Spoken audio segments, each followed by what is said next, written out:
This video is for the white people in my audience, especially the ones who feel defensive or attacked in conversations about global events and systemic oppression. That may sound scary, but please try to take the time for this one if you're still here. I think it's a much needed heart-to-heart, and I promise you my goal here is to call you in. I really want you to leave this with a new understanding that will bring you closer to your fellow human beings and help you foster compassion toward yourself. But this video is going to make you uncomfortable. You've seen the title already, you can see the fundraiser, you know where this is going. Just also know that I am coming at this with the best intentions, to stand by my fellow human beings, including those of you watching. I am a person of European descent. Clearly. This is no shock to anyone. The last time I took my shirt off on a sunny day, the entire Rohirrim army showed up thinking Gondor was calling for aid. The beacons have been city! The beacons are lit! I bring this up both to acknowledge my position in this conversation and also frame some of the responses that I have received in the past when I have talked about white supremacy, colonialism, and Eurocentrism. Apologists for these things really like to bring up my identity as some kind of gotcha to try and frame me as self-hating and ashamed of my heritage. Some of you may be thinking that right now. So I need to be very clear. I don't hate myself, and I'm not ashamed. There's a lot in my heritage that I'm really proud of, that I am interested in. A rich history and well-documented family tree that spans multiple nations. The thing is, understanding this history honestly, in its entirety, means acknowledging all of it, even the parts that challenge and upset me, because there is also a whole lot in my heritage that I am heartbroken and horrified by. Things that were disgustingly violent, that continue to cause harm to this day. Acceptance of this reality is why I feel the need to talk about colonialism and white supremacy. Because it's the truth. It's the right thing to do. It's consistent with my values. It is not to try and absolve myself of guilt because I feel bad. What I want to know is, why do you feel bad? And I'm clearly talking to people who get defensive in these conversations. Why do so many of you act like the goal is to make you feel shitty about yourselves when the topic is colonial violence? Like, what connection are you making there? What leads to this knee-jerk defensiveness when anyone points out systems of power that are tied to certain constructs? What pushes you to take a broader conversation and make it personal? Toward yourself, toward me? What is going on there? And if you're one to derail these conversations over your feelings, why are your feelings in a single conversation a greater priority than the harms being discussed? If these questions are making you uncomfortable, there are a few different courses of action you can take here. You can get defensive, likely by blaming me. You can disengage and try not to think about it. You can dismiss what I'm saying as lies, or you can examine your reaction. You can choose your comfort, or you can choose curiosity. Now, speaking from experience, only one of these things is going to offer lasting resolution, but regardless of the direction you go in, know that you are making a choice. Because here's the thing. I get it. I do. I really mean that. I understand that feeling. Because I too was taught an incredibly narrow and cultivated version of a much larger, much more complex, and much more violent history. I know what it's like to have my security in that story shaken, to have to process the fact that I was lied to and denial of that. It sucks. I too felt threatened when I began to broaden my scope and learn about all the horrific things that were omitted from the story I was told. I thought it couldn't possibly be real. There was no way that I could be unknowingly complicit in systems that were so intensely destructive. I heard the phrase, everyone is racist, sometimes more specifically, every white person is racist, and felt unfairly criticized because I was a good person. I would never judge someone on the color of their skin, or even acknowledge the color of their skin. The color of my skin. Acknowledge what these features mean. The reality we live in, the reality we share, and how intensely different our experiences within it really are. Because if I really did that in any meaningful way, I would inevitably have to face some hard truths. How could those experiences be so drastically different if the version of history that I was taught was accurate and comprehensive? It's not easy to have your worldview challenged. At best, it's uncomfortable. At worst, it's terrifying. It makes you feel like you're losing grasp of reality or question whether or not you ever had it to begin with, left to spiral in distrust with no sense of identity or direction.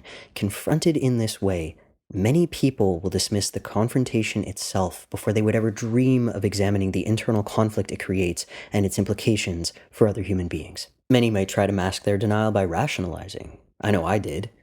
Bringing up the good things to counter the bad ones. For example, in response to the objective horrors of colonialism, like the transatlantic slave trade and the genocide of indigenous peoples, one might bring up the advancements made in Western technology and medicine. The reason I get to physically be myself is because of modern Western developments in hormone synthesis.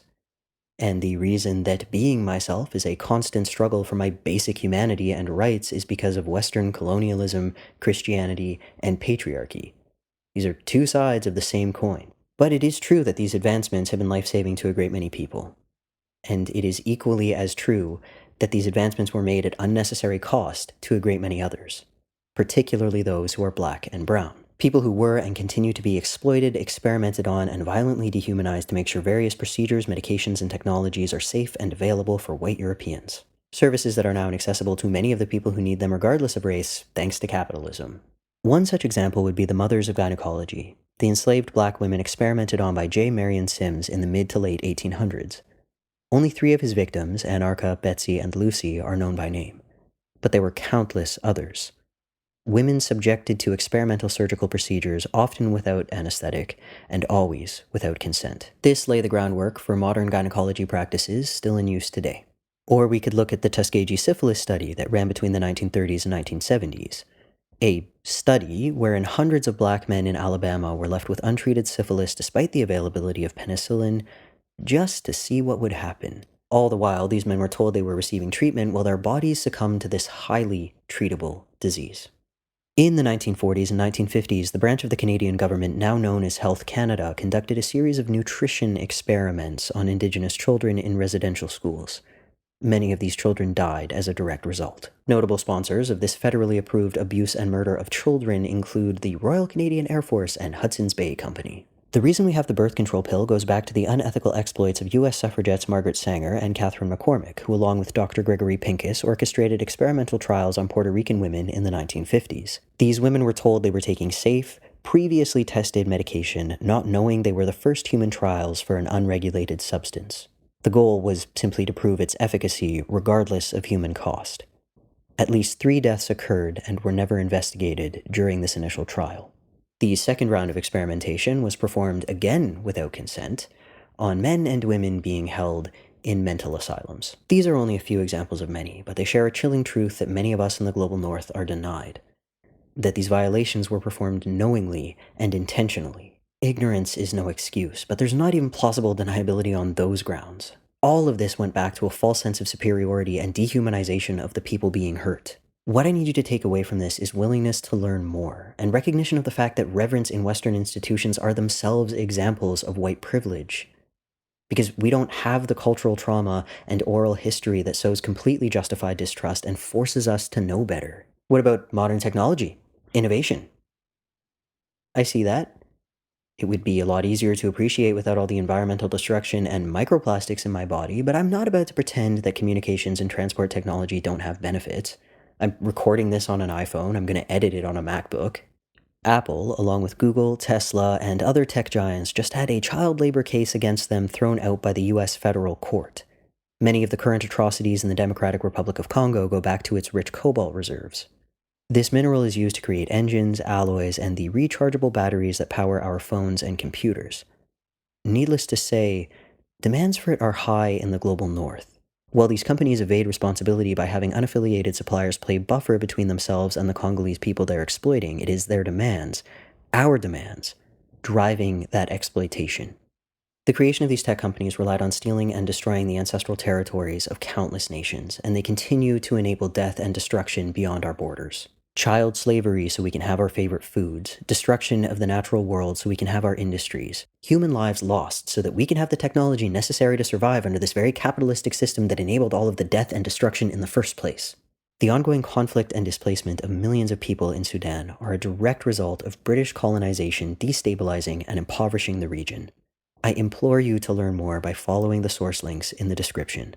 When it comes to European colonial governments, every decision made, every priority set, is done with a white, Western populace in mind. This is why it's not just a matter of personal opinion or self-preservation when you withdraw from the cruel reality of what is being done to the global South. All of this is to provide us with a peaceful and comfortable lifestyle that is then framed as an example of our cultural superiority. But our lifestyle is not separate from the suffering overseas. It is directly dependent on it. It is outsourcing bloodshed so that we don't have to find out about it, and when we do, those in power trust us to just believe them when they say it's a those people problem. And they placate us with the next new smartphone and vanilla lattes because we keep letting them do it. When we talk about white supremacy, colonialism, patriarchy, and capitalism like they are the four horsemen of the apocalypse, this is why. These are not separate problems. These are not growing pains as we move away from systems of the past. They are ongoing. We simply export much of the violence so that we can save face at home. And I say much of the violence because it is happening here too. In Canada and the USA, Black and Indigenous people are disproportionately targeted by state violence in the form of police killings, incarceration, and discriminatory policies. They continue to be overrepresented in poverty, lack clean drinking water, and suffer greater harms from climate change and industrialization. Queer people in the USA, particularly trans people, have been targeted by over 500 bills aimed at stripping away their basic rights and criminalizing their identities. A chilling trend that has been gaining momentum here in Canada with vocal support from Conservative Party leader Pierre Poilievre. Trudeau does not have a right to impose his radical gender ideology on our kids and on our country. More on that another day. It should speak volumes to you that the vast majority of marginalized people living under these governments are either politically left or rightfully rebel against the imposition of colonial governments in the first place. That is not just a thread to follow, that is a flashing neon sign. Because we know that our problems are not embedded in our populations, but rather imposed upon us by the systems that we live under. For many of us who are white and marginalized in some way, we know what it's like to only wake up to this reality when it becomes personal, such as realizing we're queer or becoming disabled later in life. It's hard to see it when you haven't felt it. And even those of us who have are not free from the influence of colonial thinking. Lord knows many leftist movements have their own problem with white supremacy. That's the topic of my next video. It's why I really need you to understand that I'm not coming at this to place blame, but in solidarity as someone who has felt what you're feeling, as someone who continues to come up against shock and discomfort as I learn more about the world. Facing this forces you to unpack the individualism separating you from your fellow human beings, the completely unfounded and often hidden belief that suffering is internally sourced rather than externally imposed. The sheer magnitude of this injustice is unbearable. So if you have the choice to opt out, why wouldn't you? It's certainly easier than opting in to stand with the people who don't have the luxury of making that choice. I recently posted the following short that I have since unlisted because I wanted to include it in this more detailed conversation. Anyone involved in social justice will tell you that taking breaks to prevent burnout is important. However, I've noticed a lot of white Westerners co-opting this idea and using therapy speak as a smokescreen for inaction. I'm not saying that regular people choosing not to engage with the reality of colonial violence are just as bad as Western leaders knowingly enabling genocide. However, the reason they can do that is because they rely on you to look the other way. Protecting your mental health means taking a day to step back, allowing yourself to feel joy without survivor's guilt, spending time with your loved ones. It does not mean plugging your ears, covering your eyes, and pretending that what is happening isn't happening. Quite frankly, I can't disengage from Israel's genocide of Palestinian people. I can't look away from Sudan or the Congo. I need to know what is happening. I need to know what I can do to help my fellow human beings who don't have the option of making problems go away by just logging off of social media. Show up to protests, call your representatives, get educated on the BDS movement, and yes, take breaks to prevent burnout. But if you're completely disengaging, you need to be honest with yourself about whether you're protecting your mental health or your worldview. Because if you really took time to confront the latter, you wouldn't be able to just look away. Let me be more clear on this one. Not everyone has the ability to go to protests, the funds to donate, or the safety to expose themselves to horrifying imagery.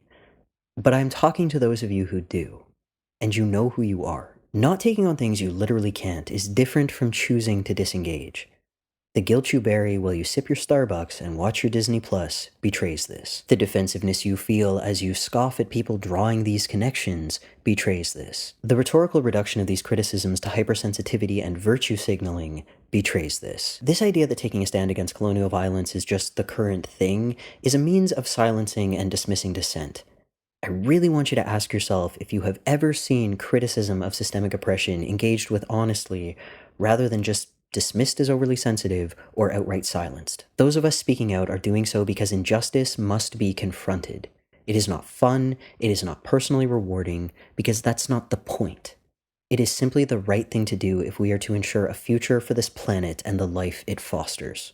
The genocides of Palestinian, Congolese, and Sudanese people are not separate from one another, nor are they separate from the racialized violence of North American carceral systems, medical racism and ableism, the policing of women's bodies, and anti-queer legislation.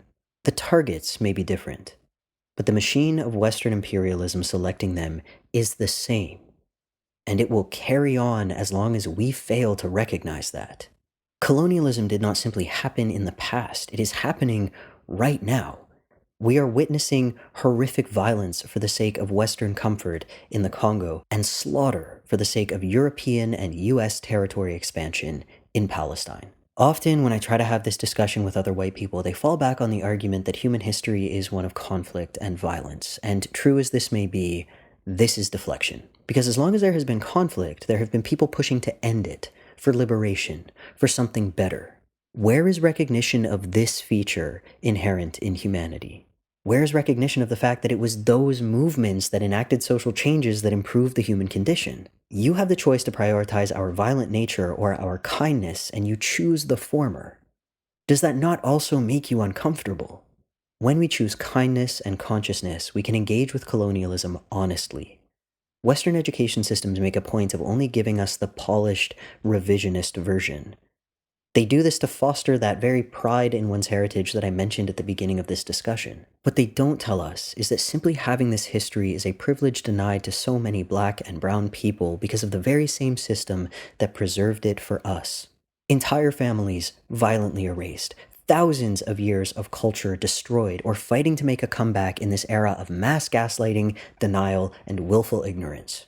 When exposed for its brutal truth, the fail-safes built into this polished, revisionist history include the messaging that, yes, horrible things happened, but it was necessary for the greater good. Whose greater good, exactly? And when we're really honest with ourselves, was it actually necessary?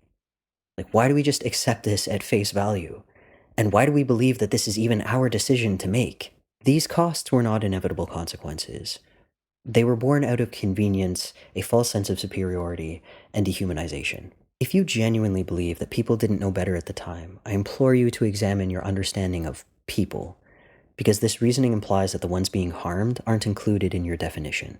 If you genuinely believe that these atrocities were necessary for progress, I would encourage you to ask yourself where you got this idea and why you think that. I would argue that not only were these things completely unnecessary for medical and technological advancements, but any definition of progress that excludes human wellness and the natural world misses the very point of living. There is always a better way. And a truly civilized, developed, and progressive culture would have found it. We have the opportunity to do that now. There is nothing that is worth the cost of innocent lives. Nothing. And it's incredibly telling how readily many of you forget your own history when it becomes inconvenient for you to acknowledge this. Because I can think of fewer things more traditional West than conservative British jurist William Blackstone, whose exact words were, I believe, "Better that 10 guilty persons escape than that one innocent suffer." What Hamas did on October 7th was horrific. That shouldn't be up for debate, and quite frankly, anyone who aligns himself with progress who is implying otherwise is just shifting the dehumanization. But to act like this conflict started that day is willful ignorance. I have heard many people insist that Israel has the right to defend itself, but none have answered when asked if the same is true in reverse. In September of 2023, just under a month before October 7th, Save the Children declared it the deadliest year on record for Palestinian children in the occupied West Bank. And yes, these deaths were at the hands of Israeli soldiers and settlers. Why is it only self-defense in one direction? Why does one side have hostages while the other side has prisoners? And I don't need to hear your answers. I just need you to ask yourself these questions. When I first wrote this, I had planned to share a clip from Irish politician and member of the European Parliament, Claire Daly. But YouTube will not let me show it unless I censor it beyond decipherability. So instead, I have included it as the first link in the description to let you practice making the choice to face hard truths. If you are not a member of the target audience, if you are already doing the work and confident in that fact, or if you have PTSD, don't watch it. If, however, you are not one of those people, particularly if you are someone who has remained silent, been supporting Israel, or been disengaging from what is going on, watch it. And don't you dare look away. The video includes clips of Israeli leaders and military personnel calling for genocide in their own words. I stress this because of how many people I have seen denying that these statements are being made or insisting they're out of context. You can go watch for yourself. Again, it's a decision you have to make. But let me go ahead and read some of the quotes for you now. We are imposing a complete siege on Gaza. I have released all restraints. Everything. Gaza won't return to what it was before. We will eliminate everything. A baby there is an enemy. A first grader is an enemy. A pregnant woman is an enemy. Don't leave a single stone standing in Gaza.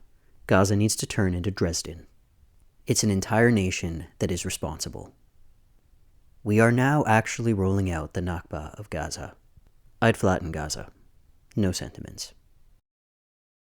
There is no context in which this is okay. This is sheer hatred, inexcusable war crimes that rely on our fear and disengagement to persist. They rely on you ignoring that feeling that you have deep down telling you that this is wrong. The one that you avoid confronting because you know that doing so would call so many other things into question. As Israel continues its siege and genocide in Palestine, I refuse to accept human nature as an excuse. I refuse to accept that there is any outcome that is worth the torture and slaughter of innocent people. I refuse to play cost-benefit analysis with human lives. The impulse to do so is the normalization of imperial conquest, the erasure of human cultures that did not entertain such violence and self-importance. And I choose to not let that be representative of my humanity. I am choosing something better because I don't want to hold those features in the present and carry them into the future. Why do you? And are you comfortable with the company that you keep in that belief? We are indoctrinated into xenophobia and white supremacy by colonialism, instilled with the idea that our violence is to protect ourselves from the other overtaking us, destroying our culture, forcing assimilation, or eradicating us for resisting these attempts. This fear is holding up a mirror, because that's us. That's our legacy.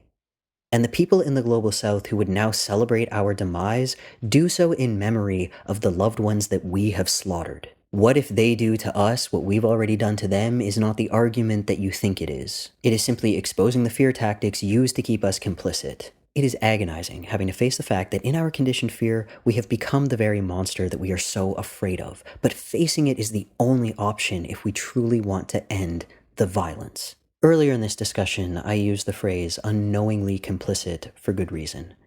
I think for many white people who are only just finding out how violent and bloody colonialism was and continues to be, there is an important phase of processing shock and denial. The question is what you decide to do when you find out. Whether you become knowingly complicit. Because BIPOC people have, for hundreds of years now, been trying to tell us what is going on, and far too many of us have plugged our ears and looked the other way because white privilege is having the choice of whether or not you engage. White guilt is what you feel when you choose not to. When the foundations are riddled with decay, there is no sound structure to be placed on them. When it is said that we need to dismantle systems of oppression, it means deconstructing them to remove the rot at their base. Only then can we build something better. I am still learning what that looks like.